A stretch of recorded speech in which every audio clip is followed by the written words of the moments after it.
मंडळी नमस्कार. मंडळी, राज्याच्या राजकारणावरती प्रभाव टाकू शकतील अशा दोन घटना काल दिल्लीमध्ये घडलेल्या आहेत आणि तशाच पद्धतीच्या घटना काही राज्यामध्ये देखील घडल्यात, विशेषतः मुंबईमध्ये घडलेल्या आहेत. या घटना नेमक्या काय आहेत आपण पाहूया. थोडक्यात वन बाय वन पाहूया, एकामागोमाग एक पाहूया. एक घटना तर जी मागच्या वेळेलाच मी उल्लेख केलेला होता की सर्वोच्च न्यायालयामध्ये ओबीसी आरक्षणाच्या संदर्भामध्ये एक याचिका प्रलंबित आहे आणि राज्यातल्या अनेक जिल्हा परिषदा, नगर परिषदा आणि स्थानिक स्वराज्य संस्थांच्या निवडणुकीमध्ये जे आरक्षणाची मर्यादा आहे ही 50% अधिक लागू झालेली आहे अशा पद्धतीची तक्रार करण्यात आलेली आहे सर्वोच्च न्यायालयामध्ये. आणि सर्वोच्च न्यायालयाने आत्ताच्या घडीला म्हणजे काल सुनावणी घेताना या संदर्भामध्ये 25 तारखेपर्यंत पुढील स्थानिक स्वराज्य संस्थांच्या निवडणुका घोषित करण्यावरती स्थगिती दिलेली आहे. स्थगिती दिलेली आहे म्हणजे ती तात्पुरती आहे, म्हणजे तोपर्यंत घोषित करू नका असं राज्य सरकारला सांगितलेलं आहे, निवडणूक आयोगाला सांगितलेलं आहे. याचाच अर्थ स्थानिक स्वराज्य संस्थांच्या निवडणुकांवरती टांगती तलवार तयार झालेली आहे. हे नेमकं काय झालेलं आहे हे मी मागच्या व्हिडिओमध्ये मी सांगितलेलं आहे, परंतु काल राज्याच्या समोर किंवा सर्वोच्च न्यायालयाच्या समोर जी वस्तुस्थिती मांडण्यात आली त्यावेळेला काही नगरपरिषदांमध्ये किंवा जिल्हा परिषदांमध्ये चक्क 100% आरक्षणाची मर्यादा वाढीव झालेली आहे.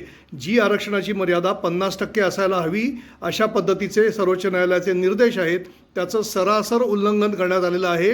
आणि हे उल्लंघन करणारे अधिकारी कोण आहेत, कोणी केलं याचा तपास होईल, त्याच्यावरती त्यांची कारवाई होईल. मात्र आत्ताच्या घडीला सर्वोच्च न्यायालयानं इशारा दिलेला आहे की हे जर लवकर सोडवलं गेलं नाही किंवा या संदर्भामध्ये खुलासा करण्यात आला नाही किंवा ही जर दुरुस्ती करण्यात आली नाही तर स्थानिक स्वराज्य संस्थांच्या निवडणुकावरती स्थगिती दिली जाईल.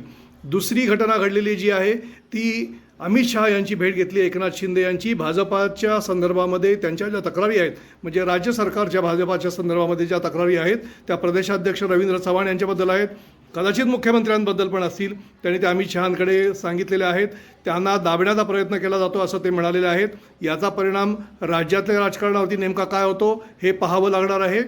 त्याच्यापाठोपाठ दुसऱ्या ज्या घडामोडी घडलेल्या आहेत त्या ह्या आहेत की काँग्रेसनी शरद पवारांची भेट घेतली, म्हणजे मुंबई काँग्रेसनी शरद पवारांची भेट घेतली आणि मुंबई महापालिकेच्या निवडणुकीमध्ये त्यांचं सहकार्य मागितलेलं आहे. तिसरीकडे समाजवादी पक्षानं 150 जागा मुंबईमध्ये लढवण्याचा निर्णय जाहीर केलेला आहे.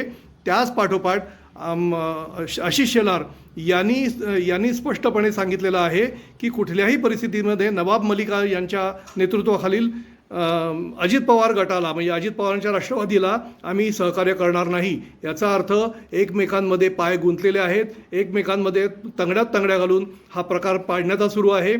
ती महायुती असू दे किंवा महाविकास आघाडी असू दे.